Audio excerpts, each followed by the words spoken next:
কম্পিউটারে অনেক সময় আমাদের বিভিন্ন ড্রাইভ লেটার থাকে। আমাদের সেই ড্রাইভ লেটারগুলো অনেক সময় আমরা চেঞ্জ করে অন্য ড্রাইভ লেটারে নিতে চাই। কিন্তু সেটা কিভাবে করব আমরা কিন্তু অনেকে পারি না বা জানি না। আজকের এই ভিডিওতে দেখিয়ে দিব সম্পূর্ণ। ভিডিও না দেখে কোথাও যাবেন না আর টেক ফরওয়ার্ডের সাথেই থাকবেন।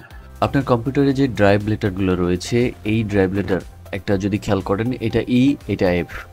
তাহলে ই এফ এই ড্রাইভ লেটার কিভাবে চেঞ্জ করা যায়, কিভাবে চেঞ্জ করে আজকের এই রিলসে দেখাবো। সর্বপ্রথমে যে দিস পিসি রয়েছে বা মাই কম্পিউটার যেটা থাকে, সেটাতে রাইট বাটন ক্লিক করে ম্যানেজে ক্লিক করবেন। ম্যানেজে ক্লিক করার পরে আপনার কাছে এই ধরনের একটা ইন্টারফেস চলে আসবে। এখানে দেখতে পারবেন ডিস্ক ম্যানেজমেন্ট। ডিস্ক ম্যানেজমেন্টে ক্লিক করবেন। ডিস্ক ম্যানেজমেন্টে ক্লিক করলে এই ধরনের পার্টিশন আকারে সবগুলো ড্রাইভ আপনার শো করবে।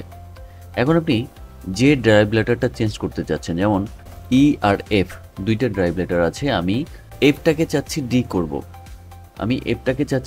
এই জন্য এটাতে রাইট বাটন ক্লিক করে জাস্ট এখানে চেঞ্জ ড্রাইভ লেটার পাথস এটাতে ক্লিক করে চেঞ্জ অপশনে ক্লিক করে এখানে জাস্ট আপনি সেই ড্রাইভ লেটারটা এখানে যদি সিলেক্ট করে ওকে করে দেন, তারপরে ইয়েস দিয়ে ওকে করে দেন, আপনার কোনো ডাটা লস ছাড়াই কিন্তু এটা চেঞ্জ হয়ে যাবে। আপনি দেখতে পারবেন, দেখেন আগে এফ ছিল, এখন ডি ই হয়েছে।